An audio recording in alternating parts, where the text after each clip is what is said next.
कि जब अगले चुनाव वहां आएंगे तब चंद्रबाबू नायडू बीजेपी के साथ मिलकर चुनाव नहीं लड़ेंगे। अब बिल्कुल स्पष्ट तौर पर मैं ये कह रहा हूं। दोस्तों नमस्कार, मैं हूं विनीता यादव और आप देख रहे न्यूज नशा आदत हर खबर की। औरंगजेब विवाद पर दिए बयान का समर्थन किया अखिलेश यादव ने। उन्होंने कहा कि रामजी लाल सुमन ने जो कहा, उन्होंने दरअसल औरंगजेब के बयान पर समर्थन किया पार्लियामेंट में, और वो इसलिए कहा क्योंकि हर कोई इतिहास के पन्ने पलट रहा है। बीजेपी के नेता औरंगजेब के बारे में बहस करना चाहते हैं, तो रामजी लाल सुमन ने भी इतिहास का वो पन्ना पलट दिया जहां कुछ ऐसा लिखा हुआ था, हमने 100-200 साल पहले का इतिहास नहीं लिखा था। अखिलेश यादव ये कह रहे हैं कि मैं बीजेपी से ये अनुरोध कर रहा हूं कि वो इतिहास के पन्ने ना पलटे, क्योंकि अगर ऐसा कुछ हुआ तो बहुत कुछ बाहर निकल कर आएगा कि जब छत्रपति शिवाजी महाराज का तिलक होने वाला था तो किसी ने नहीं किया था। उनका तिलक हाथ से नहीं बल्कि बाएं पैर के अंगूठे से किया गया था। क्या आज बीजेपी इसकी आलोचना करेगी? छत्रपति शिवाजी महाराज का तिलक बाएं पैर के अंगूठे से किया गया था, क्या बीजेपी इसके लिए माफी मांगेगी? ये बड़ा सवाल है। अब हम इतिहास के पन्नों में जा रहे हैं। आज की शेयर मार्केट नहीं देख रहे हैं, रोजगार को लेके बुरे हाल हो रहे हैं, ये नहीं देख रहे। एक मंत्री हैं एक राज्य के, वो हनुमान जी के दर्शन करने गए, खेड़ा हनुमान जी के दर्शन करने गए, वहां एक लड़की रो रही थी। उस रोती हुई लड़की को उन्होंने पूछा कि क्या हुआ बहन, मत बताओ, मैं तुम्हारी मदद करूं। तो वो लड़की लगातार रोते ही जा रही थी, वो कुछ बोल नहीं पा रही थी। फिर उन्होंने बोला किसी तरह, बताइए क्या हुआ। तो लड़की ने बोला कि मेरा पति वेल्डिंग करता है, वेल्डिंग का काम करता है, लेकिन इतनी बुरे हाल है, आर्थिक तंगी इतनी ज्यादा है कि मैं अपने बच्चे की फीस जमा नहीं कर पा रही हूँ और मेरे बच्चे स्कूल नहीं जा पाएंगे। इसके लिए वो मंदिर में आई थी और रो रही थी। उसे नहीं पता था कि वहां पर वो मंत्री महोदय पहुंच जाएंगे। मंत्री महोदय ने उनको तो बोल दिया कि आप अपने पति को भेजिएगा, मैं इसका परेशानी का हल जरूर दूंगा तुम्हारे लिए। लेकिन कितने लोग मंत्रियों से टकराएंगे इस 140 करोड़ की जनता में? आइए चर्चा करते हैं वरिष्ठ पत्रकार राजेश बादल जी से। सर, ये वाक्य हुआ है, ये तमाम जो चीजों का जिक्र मैंने किया है, आपको क्या लगता है, क्या वाकई में हमारे देश में अब ये चर्चाएं हो रही हैं जो इसकी जगह बची है, या अभी जो पहले घट रहा है उसे दबाने के लिए बीजेपी औरंगजेब जैसे मुद्दे उठा रही है? अब उसमें कहीं राणा सांगा आ जाते हैं, कुछ भी आ जाता है। सवाल ये है कि हम बात क्या करें, अब हमारे लिए फायदेमंद चीज क्या है? देखिए विनीता जी, आपने जो मंदिर वाला वाकया बताया है वो तो एक उदाहरण है, लेकिन इस उदाहरण के बहाने हम ये कह सकते हैं कि एक निर्वाचित और 5 साल में जो चुनी हुई सरकार होती है, उसकी बुनियादी जो काम है वो क्या होने चाहिए। उसके यही काम होने चाहिए ना कि हर आदमी की इनकम बढ़े, हर हाथ को काम मिले, हर बेघर को घर मिले, हर महंगाई कम हो, भ्रष्टाचार कम हो, बेरोजगारी कम हो। यही उसके मुख्य काम होते हैं। और बाद में इंडस्ट्रियल डेवलपमेंट हो, पड़ोसियों के साथ संबंध अच्छे हों, डिफेंस मजबूत हो, सीमाएं हमारी मजबूत हों, ये भी उसके दायित्वों में आता है। लेकिन जब कोई सरकार, हमने केवल इसी सरकार की बात नहीं है, हमने विश्व की अनेक देशों में देखा है कि जब सरकारों के पास अपनी उपलब्धियां नहीं होती, उनका खजाना खाली होता है, उनकी उपलब्धियों की झोली खाली होती है, तब वो कुछ इस तरह के जिन्न बोतल में से निकालते हैं कि जिनके आधार पर मतदाताओं को बांटा जाता है, ताकि एक बहुमत के आधार पर बड़ा मतदाता उनको समर्थन करे। और हम ये देख रहे हैं कि यहाँ पर जब उपलब्धियां नहीं होती तो फिर यहाँ पर मजहब के आधार पर लोगों को बांटने की कोशिश की जा रही है, ताकि वो मतदाता जो है वो उस पार्टी को अमुक पार्टी को सपोर्ट करे। आदम साहब ने क्या कहा था कि हिंदू या मुस्लिम के एहसासात को मत छेड़िए, दफन है जो बात उस बात को मत छेड़िए। गलतियां बाबर की थीं, जुम्मन का घर फिर क्यों जले, ऐसे नाजुक वक्त में हालात को मत छेड़िए एक जंग मिलजुल कर गरीबी के खिलाफ, दोस्त मेरे मजहबी नगमात को मत छेड़िए। तो ये यूं ही नहीं उन्होंने लिखा था, ये हमारी हुकूमतों के लिए एक बहुत बड़ा संदेश है कि अगर वो काम करना नहीं चाहती तो कम से कम इस देश के नागरिकों को बख्श दें कि वो उनके दिलों में दरार नहीं आए। अरे हम इस बात से तुलना क्या, सारी दुनिया आगे जा रही है। अभी हमने कल ही, आपने भी पढ़ी होगी खबर कि चलिए सुनीता विलियम तो 17 घंटे में आई है, लेकिन रूस तो 3 घंटे में ही ले आता।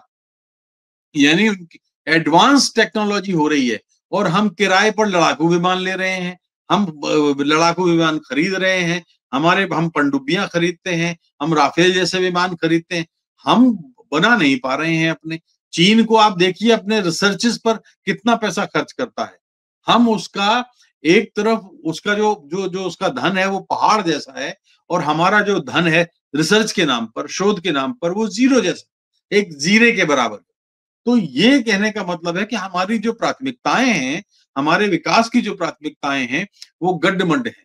और जब प्राथमिकताएं गड्ढमड्ढ होती हैं तो नुकसान किसी सरकार का नहीं होता, नुकसान किसी अफसर का नहीं होता, नुकसान होता है कि औसत मतदाता का, नुकसान किसी पार्टी का भी नहीं होता। जीतती पार्टियां हैं, हारती पार्टियां हैं, लेकिन सबसे बड़ी हार होती है उस मतदाता की जो इन पार्टियों के सामने हारता है। जी। बड़ा सवाल ये है सर, तमाम तरह की चीजें यहाँ पर चल रही हैं। राजनीतिक उठापटक बहुत बुरी तरह से है, क्योंकि जहां एक तरफ हम बात करें चंद्रबाबू नायडू की भी और हिंदी की बेल्ट को लेकर के जो चर्चाएं शुरू हो गई हैं, जहां पर जनसंख्या परिसीमन की बात शुरू हो गई है जनसंख्या के आधार पर, और चंद्रबाबू नायडू भी वहां पर अपना पाला कभी इधर पलट लेते हैं, कभी उधर पलट लेते हैं। अचानक से वो कह रहे हैं कि तेलुगु के साथ हिंदी भी जरूरी है, अचानक से वो कह रहे हैं कट्टर हिंदू की बात करने लगे हैं।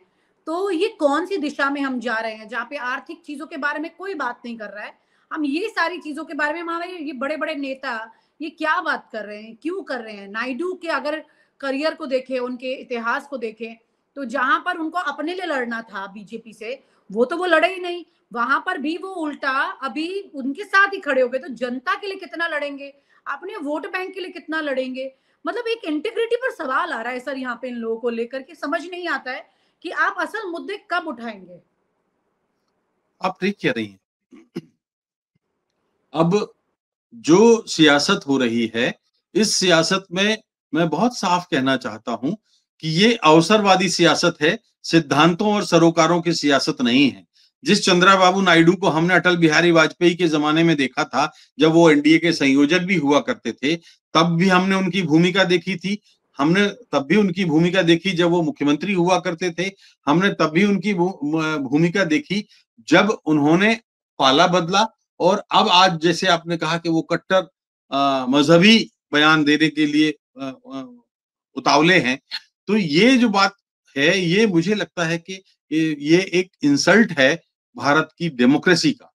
क्योंकि भारत का मुख्यमंत्री, कोई भी मुख्यमंत्री हो, निर्वाचित मुख्यमंत्री संविधान की शपथ लेता है और संविधान की शपथ लेने वाला मुख्यमंत्री किसी धर्म के आधार पर भेदभाव नहीं कर सकता। एक बात। दूसरी बात जो आपने भाषा वाली कही है, भाषा के आधार, देखिए त्रिभाषी फॉर्मूला 60 के दशक में आया था और उस समय उस पर काफी चर्चा हुई थी और हम बीच-बीच में लगातार इस बात पर चर्चा करते भी रहते हैं। इस देश का बौद्धिक समाज भी चर्चा करता है कि हाँ, अधिक से अधिक आप किसी भाषा से नफरत नहीं कर सकते।